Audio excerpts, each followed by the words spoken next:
వీడియోను మార్చి యూరియా పురుగుల మందు వినియోగంపై అసత్య కామెంట్స్ చేసిన వీడియోలను వైరల్ చేసినట్లు ఏపీసీఐడి గుర్తించింది. సోషల్ మీడియాలో జరుగుతున్న ఈ ఫేక్ ప్రచారంపై ప్రభుత్వం సీరియస్ అయింది. రైతులకు సీఎం ఇచ్చిన సూచనలు వీడియోను పురుగుల మందులు యూరియా వినియోగాన్ని తగ్గించాలని చెప్పినట్లుగా మార్చి వైరల్ చేశారు. ఇలాంటి తప్పుడు ప్రచారాలు చేస్తే ఊరుకోబోమని, తప్పుడు ప్రచారం చేస్తే కఠిన చర్యలు తీసుకుంటామని సైబర్ క్రైమ్ ఐజీ హెచ్చరించారు. సీఎం వీడియోలను ఏఐ ద్వారా ఫేక్ వీడియోలు క్రియేట్ చేసినట్లు గుర్తించిన సిఐడి దీనిపై కేసు నమోదు చేసింది.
సీఎం చంద్రబాబు మాట్లాడిన వీడియోను మార్చి యూరియా పురుగుల మందు వినియోగంపై అసత్య కామెంట్స్ చేసిన వీడియోలను వైరల్ చేసినట్లు ఏపీసీఐడి గుర్తించింది. సోషల్ మీడియాలో జరుగుతున్న ఈ ఫేక్ ప్రచారంపై ప్రభుత్వం సీరియస్ అయింది.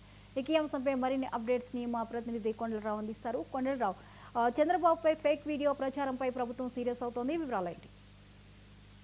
జ్యోతి, ఏదైతే ఈ మధ్య కాలంలో చంద్రబాబు ప్రెస్ కాన్ఫరెన్స్ నిర్వహించారు. దీని మీద యూరియా మీద కూడా ఫేక్ ప్రచారం చేస్తున్న వైసీపీ ఫేక్ ప్రచారం చేస్తున్నట్టు కూడా చంద్రబాబు ఏదైతే మీడియాలో ప్రెస్ మీట్ లో మాట్లాడారో దాన్ని ఫేక్ ఏఐ ద్వారా చంద్రబాబు వాయిస్ ని ఫేక్ ప్రచారంగా ఏదైతే సోషల్ మీడియాలో వైసీపీ కార్యకర్తలు పోస్టు చేసిన నేపథ్యంలో ఏపీసీఐడి దీని మీద సీరియస్ గా వ్యవహరించింది. ఒక ముఖ్యమంత్రి ఏదైతే మాట్లాడారో పురుగు మందులు యూరియా వినియోగం తగ్గించాలంటూ సీఎం మాట్లాడినట్టు కూడా ఏదైతే వీడియో ఫేక్ వీడియో తయారు చేశారో ఆ వీడియో మీద సిఐడి సీరియస్ అయింది. సిఐడి ఏదైతే ఎవరైతే చేశారో వాళ్ళ మీద కూడా కేసులు నమోదు చేయాలంటూ కూడా చెప్పిన నేపథ్యం కనపడుతుంది. రైతులకు సీఎం సూచనల మేరకు సామాజిక మాధ్యమాల్లో ఫేక్ ప్రచారం చేస్తున్న ఈ వైసీపీ కార్యకర్తలు ఎవరైతే ఉన్నారో వీళ్ళందరి మీద కూడా ఖచ్చితంగా చర్యలు తీసుకోవాలి, తప్పుడు ప్రచారం చేస్తున్న వారిపై కఠినంగా చర్యలు తీసుకోవాలంటూ కూడా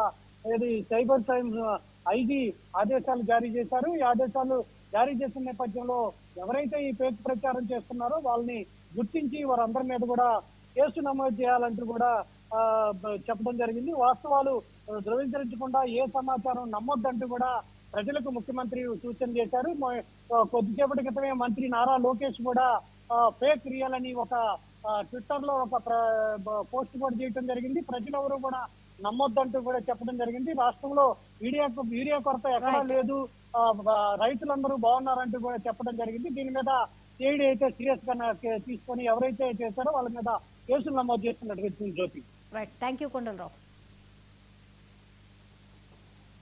ఇవి ఇప్పటివరకు అప్డేట్స్.